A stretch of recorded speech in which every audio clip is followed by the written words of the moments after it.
Wholeness and welcome. Today I have Michael Harbecke with me. So we're here at Amaravati Monastery, and it is, just for the sake of the recording, it's June 2023. And I'm going to do what I often do, is just throw it back to Michael here to have him introduce himself.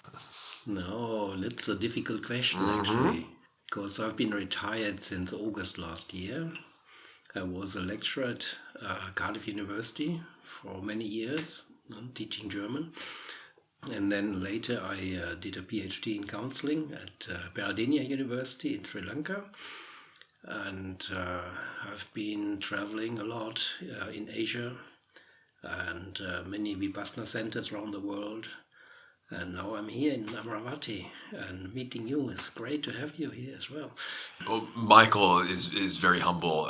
We've talked about all kinds of things all over the world, and especially in the Buddhist world too. You have to say you have quite a bit of familiarity. I think is quite an understatement. I mean, we've talked about everybody from like Bhikkhu and Nalio to different monasteries in Sri Lanka to the different political situation, relics. We've talked about early Buddhist text and preserving, early Buddhist text, and I guess more of the just everyday life. What got you into all this anyway, as far as inspiration goes, especially.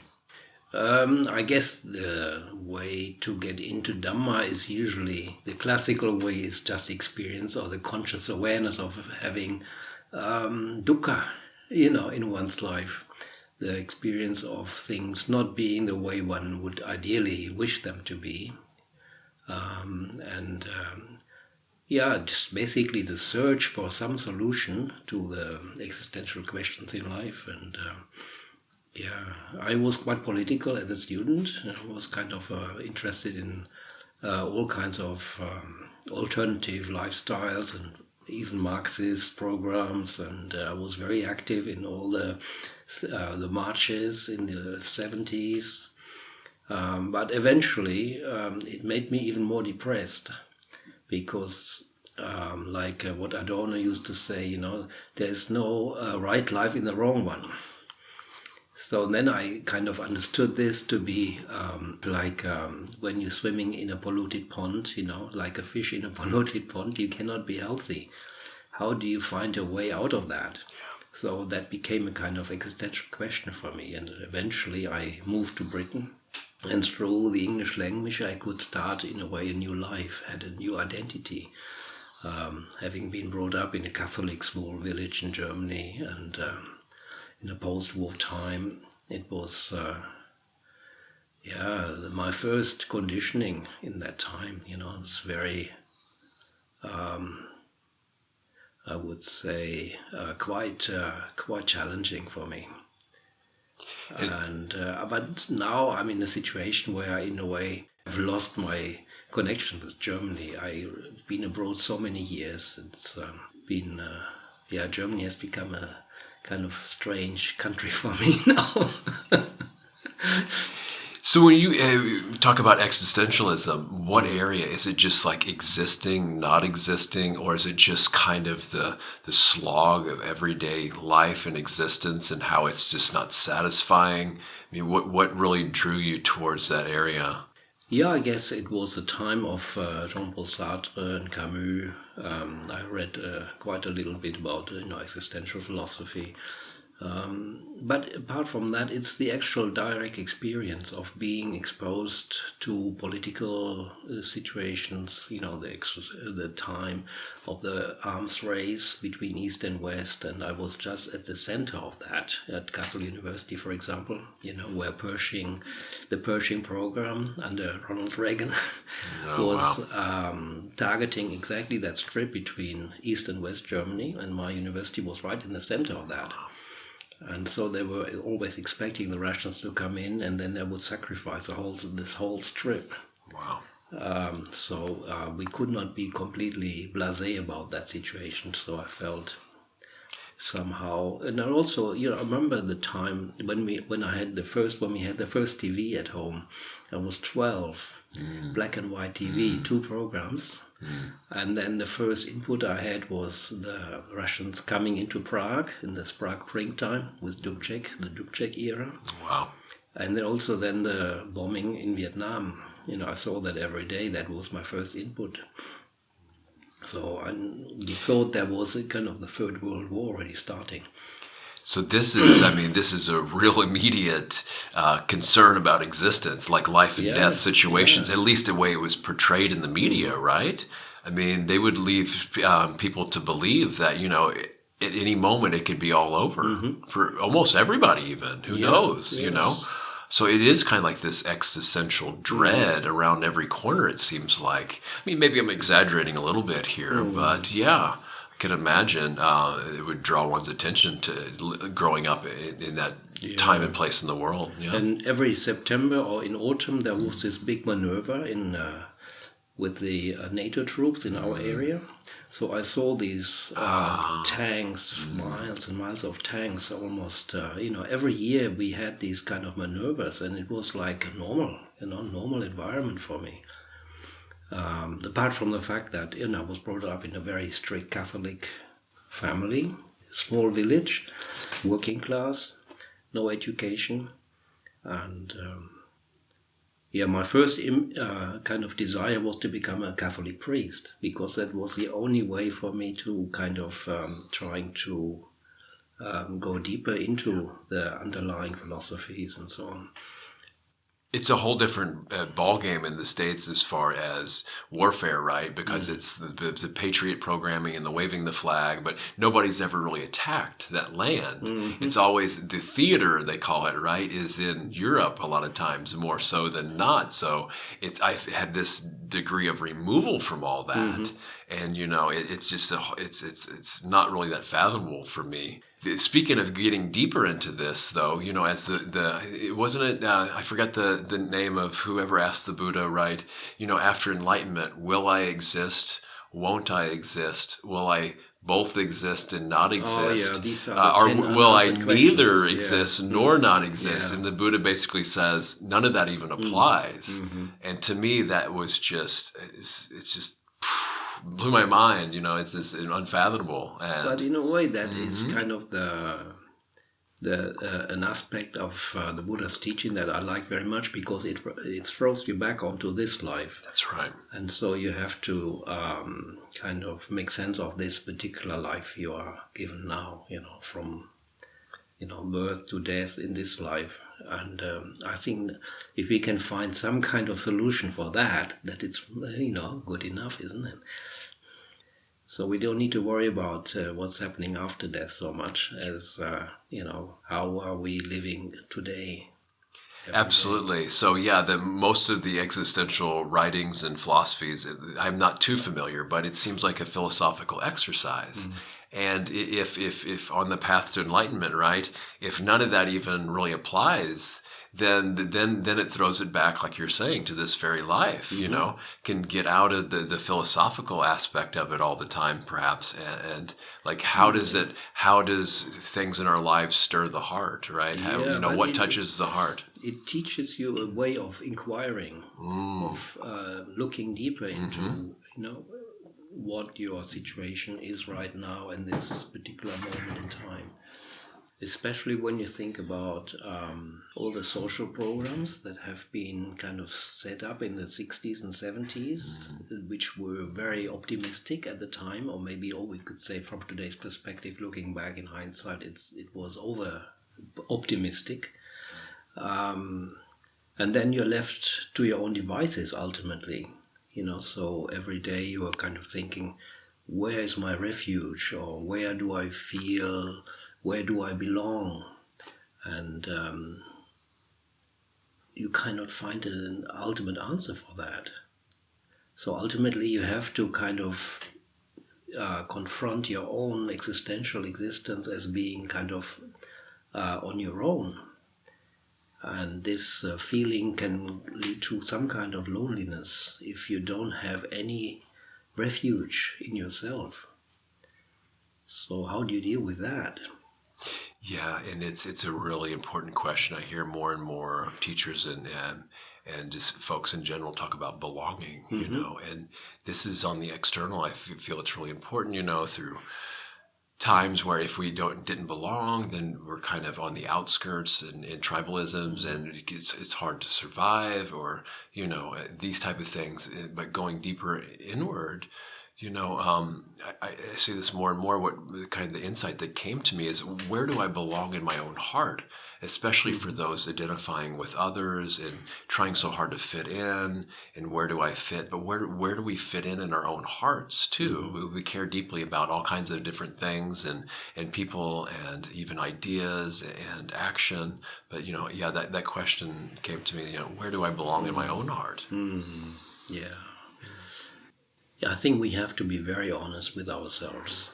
It's so easy to, the mind is very cunning. Right? It's very easy to play games and think, I just go to all these meditation centers and monasteries and I feel at home there. You get, a very peaceful environment, and it's very easy to live in these places in a way. But on the other hand, your kind of karma is always catching up with you. It's like a shadow you cannot escape from. So it doesn't really matter ultimately where you are. The question is, how can you confront your deeper truth and try to live an authentic life? For me, someone like Rodgers in the counseling world was very important there, where you had these core conditions of leading an authentic life, being empathic with yourself, having a less conditional way of accepting yourself and others. So that was, for me, very compatible, a very amazing, compatibility with the Buddha's teaching. For example, the Kalama Sutta, if you think about the Kalama Sutta, which is not very kind of much promoted these days, making your own independent inquiries and not settling for kind of, first answers, but always looking deeper and looking deeper. It's a great guideline, that sutta, for, what we should be paying attention to and how we should be paying attention to it. Yeah. Yeah, and it's so easy I remember times when friends of mine that kind of became very religious after having been disillusioned with political programs, and suddenly they go inwards and kind of turn away from the outside world. But I could never really settle for this kind of conversion programs you often had, in the Christian churches or something like that. You get a group high, and then everyone seems to be really on the ball, but for me it was something I always missed. I could not really, kind of surrender to these kind of conversion programs. And then when you go home and you're on your own again, then you're even more lonely feeling. Yeah, and then on the other hand, I went through years of that too. These days, I would where do I find peace and quiet somewhere? Even in a monastery, right? There's always people around, there's chores, that there's internal chatter too. But even if we're living in the wilderness, we're still in some kind of community with nature and whatnot. And there really is no escape, no refuge like you're talking about, And I think the loneliness is an existential kind of dilemma. It's because we're so interconnected with everything, right? We can't live in a vacuum. We're dependent on so many different things, or interdependent on so many different things for our way of life. But it is kind of more of a psychological thing. Why does there feel so much loneliness in today's society? Is there some kind of general way to look at it? I mean, does it really differ uniquely from individual to individual? Is it cultural? What are the different aspects of it? And in also in today's society, is it any more prominent in today's society versus other times and places? I think so. Yeah, today, especially when you have been testing so many different things, let's say, you had everything in terms of financial security, and you could buy any kind of things that would give you comfort. So, and then ultimately you realize it is just a short moment, where you have this kind of kick or a moment of happiness, and then the next day it's already becoming stale. So this whole material lifestyle has eventually kind of faded and become rather, just a distraction. Of course, we need food, we need to have shelter, we need to have friends, and just the basic conditions that we could see on the Maslow pyramid, for example, the hierarchy of needs, the foundation for a kind of existential and social needs and individual needs. But then we always left with our own kind of deeper longings of making sense of this life and trying to have a purpose why we are here. So these questions will always be there in the background, And what would you say the Buddhist purpose is for this existence? Is it? I guess my answer to that would be to know suffering and then know the end of suffering. Yeah, that is in a political in a kind of simplified nutshell, right? Or I should say dukkha, in the end of dukkha. Yeah. But how do you define suffering? I mean, suffering is not just physical; it is mental, and even the pain that you experience of not being, this unsatisfactoriness of not having a kind of stable situation that is kind of malleable on the daily basis, but being exposed to so many variables that are constantly changing, and outside as well as inside one's body and mind. Right. Then it's like walking on quicksand. So where do you find a kind of solid kind of foundation that is reliable for the future? So, and once you have been constantly disillusioned with that kind of questioning, then what do you do at the end of that? Yeah, and my answer to that, just to riff on this, well, first off, I went to the monastery today, to meditate. I just presumed that it would just be like any other day, right? And I can just go in there and sit in quiet, and there's a school group in there. Oh yeah, okay, now my practice is really being tested, right? So it was lovely too, but it's just all these presumptions that are operating that I take for granted, that it's just they're not really expectations, but we just feel certain things will be this way. And yeah, the biggest thing for me is the version of a Nietzsche I like is that arranging conditions just the way I want them is not a long-term success for happiness, because eventually in the long term, I won't be able to control all the external conditions the way I want. And there's that false operating procedure of doing that. And then all of a sudden we can't control the external, especially the external conditions the way we want, or even the internal conditions. Well, then there's that disappointment, that stress, and one of the other ways, and then we get helpless. I mean, that's the kind of the anatta, is that we don't know if we don't have any other strategies. Well, then we're taught that's the way we do it in life. You do this, and this, and you'll be happy, and that's what you're supposed to do. And if that doesn't work, then I was like, what do I do now? This doesn't work. This helplessness. Yeah, in a way, we want to have a continuity. We want to have steadiness and some kind of stability, predictable kind of life. And in some ways, we are always trying that, despite knowing that this may not work out in the end. But this is our kind of, the continuity of our moment-to-moment existence. Otherwise, you will go mad. Yeah.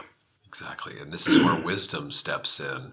And wisdom, I think, is more reliable, and then the ethics, an ethical lifestyle helps build up to that and support it. So does the meditation practices. Yeah. Yeah, that's of course very important as well. We need that foundation of an ethical framework. Absolutely. Not just in counseling or in any professional field, but as a general way of life. Otherwise, if there is no kind of trust which arises from this kind of ethical foundation, then we there may not be much point in communicating at all. So these are big things. You talked earlier about refuge, and I was also thinking about ground, and trust. These are huge things. So, traditionally in Buddhism, it's a Buddha, Dharma, Sangha, but the refuge is the internal part of this for me is the Buddha, is the awareness, this knowing, identifying with what knows, that is not subject to, defilement or purification, that this awareness, this awake awareness, this heart-centered awareness, and then that's a big one. And then but yeah, even those, I mean, the Buddha's final words, right? He talked about, right? What is your take on his as far as Appamadena sampadeta, his last words means you have to take refuge in yourself and be making effort despite all kinds of situations that are, to the contrary, that are kind of questioning or undermining these efforts. So that is a real challenge, especially when you have been doing this kind of work for many years now.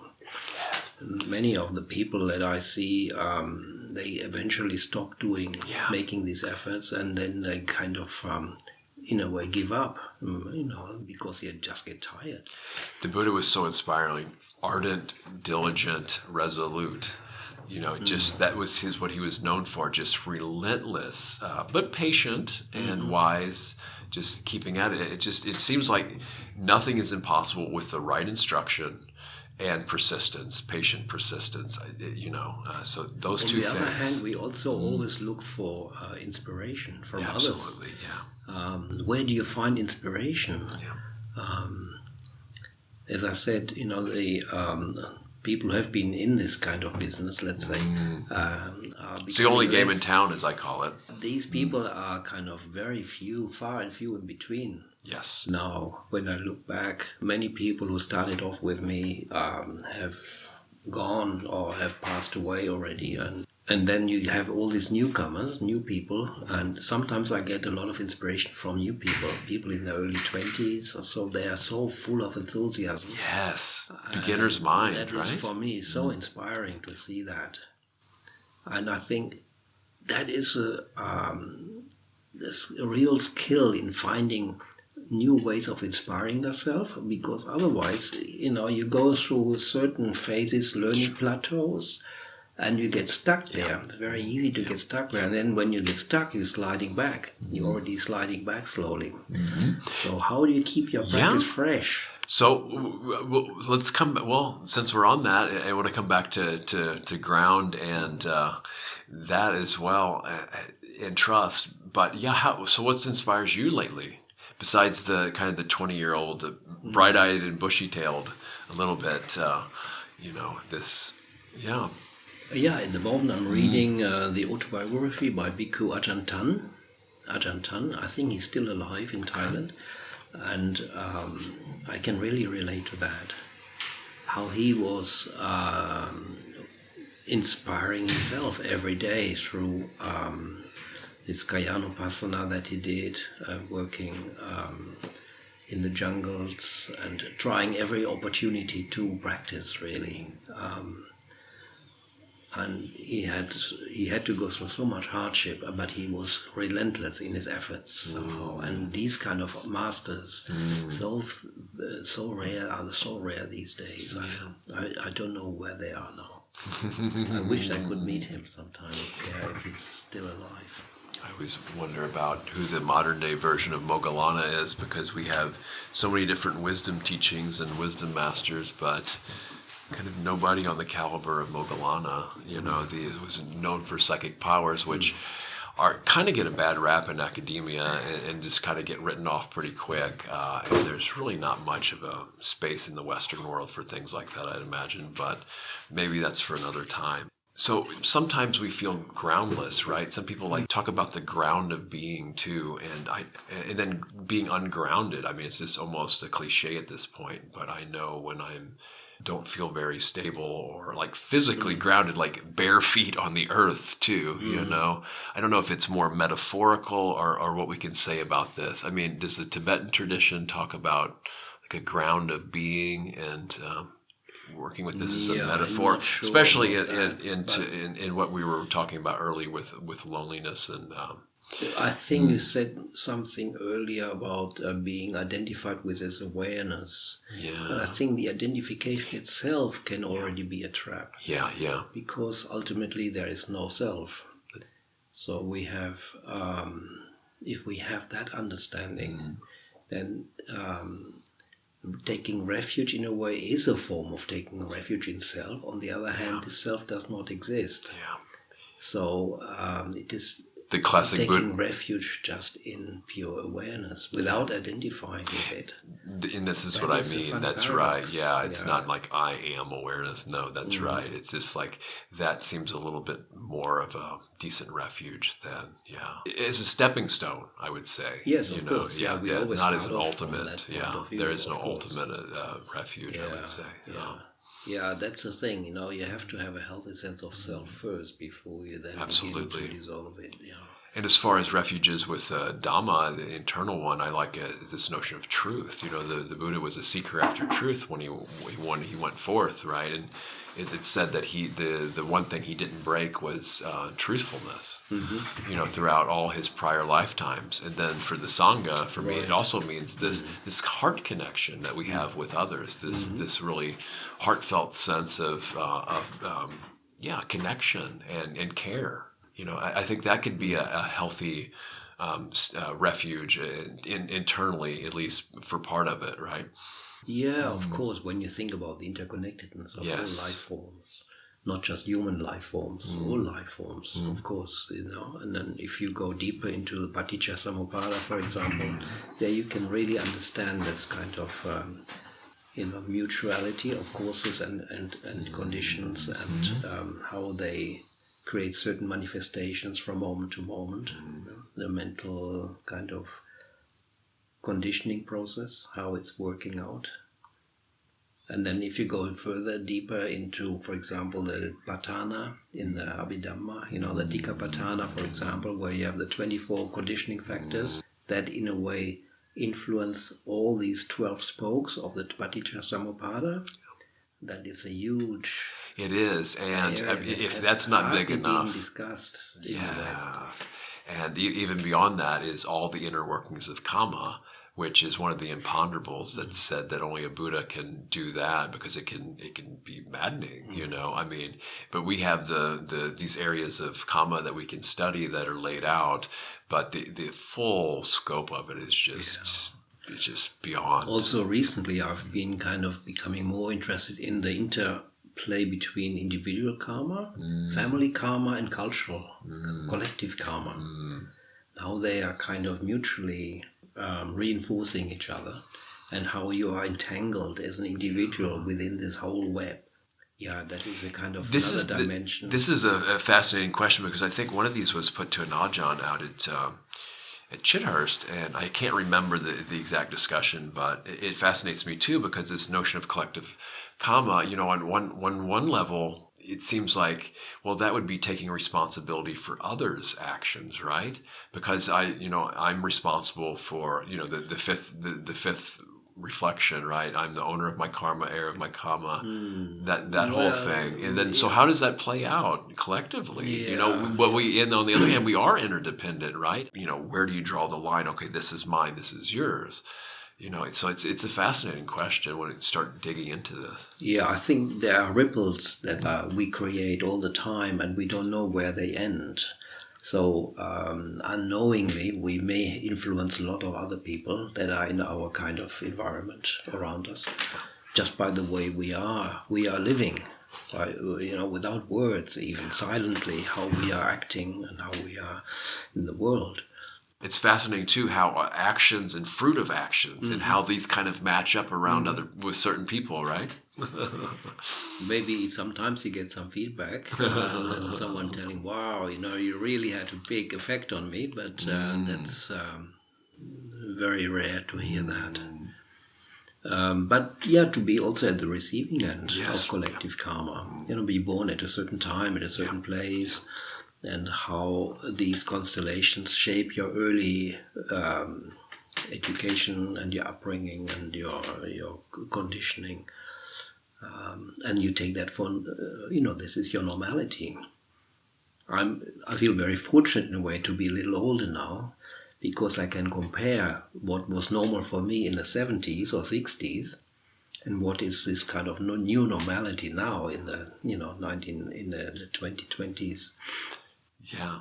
It's my grandmother, before she passed, it's like the world when she died was just about unrecognizable in a lot of ways. Mm-hmm. It's from when she was younger, and with all this technology, and they didn't have the running water, like all this stuff that we hear stories about. But now expand that back to the time of the Buddha, I could imagine how a lot of the life is just unfathomable for us if it's that foreign in just 100 years.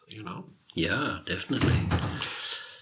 I mean, I was lucky because in the 60s and 70s we had a very optimistic outlook in life. We thought, after experiencing having experienced, my parents at least, the Second World War and then the post-war time, that we would have enough wisdom now to create living conditions that would always be kind of safe, and that would, we would create conditions where the wars would become kind of impossible.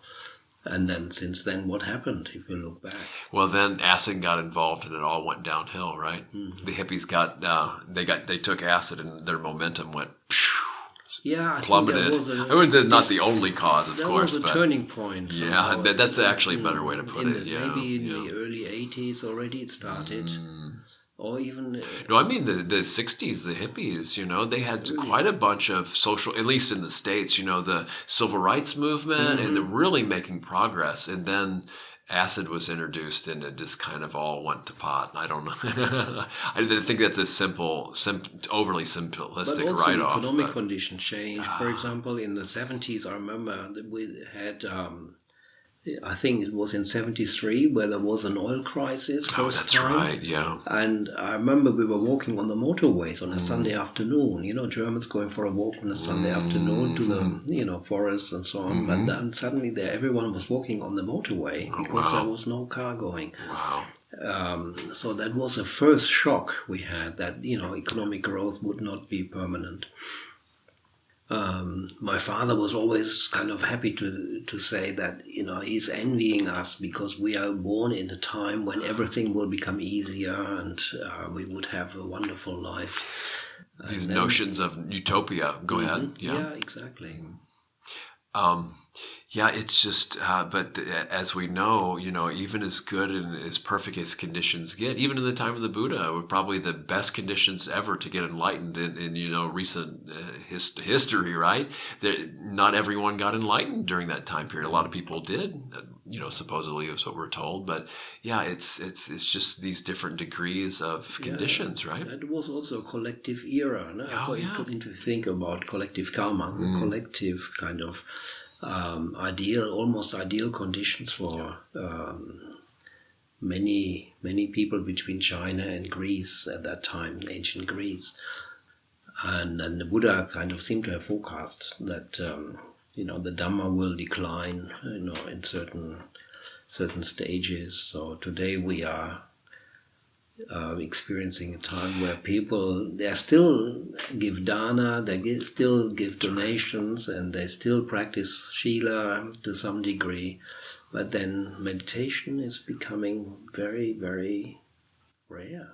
Yeah. Although we have all these social media programs. That's right. It is a big thing on Insight Timer, and there's a lot of people on that, but the depth of practice, I don't see it either. I know there are some really in-depth practitioners, but as far as on a scale that I think is significant, I don't think it's there either.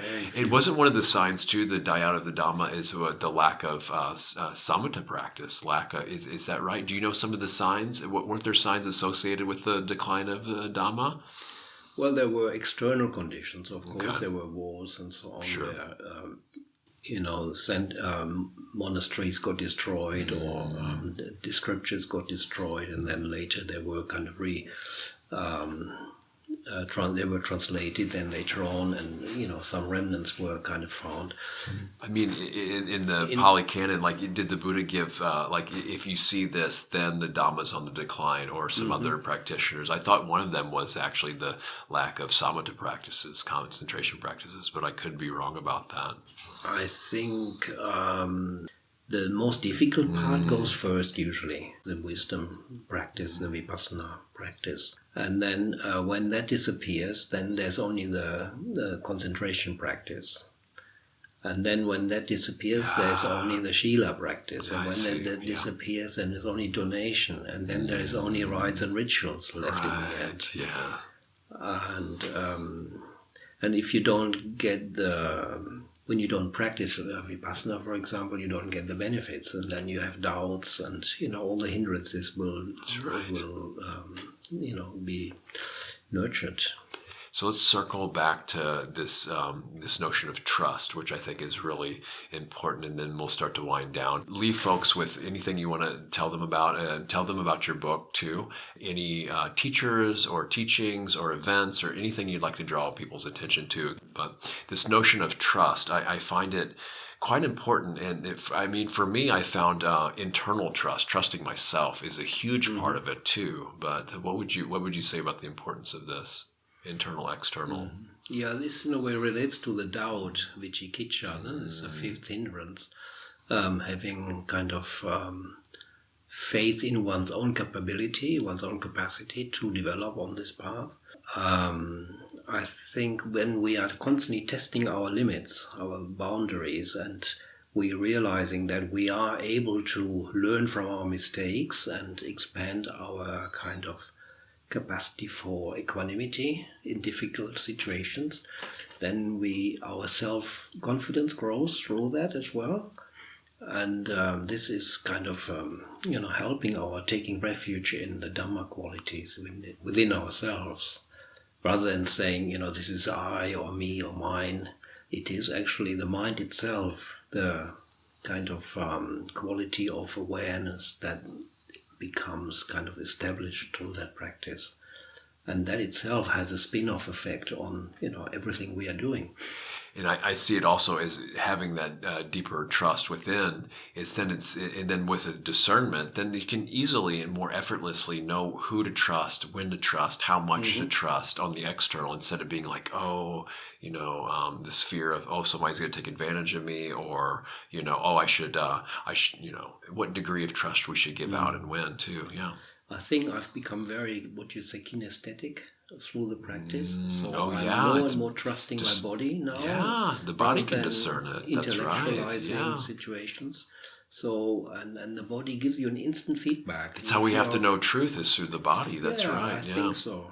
So in that sense, when you're constantly in touch with the sensations in the body, you're constantly getting that feedback, and you always feel kind of connected.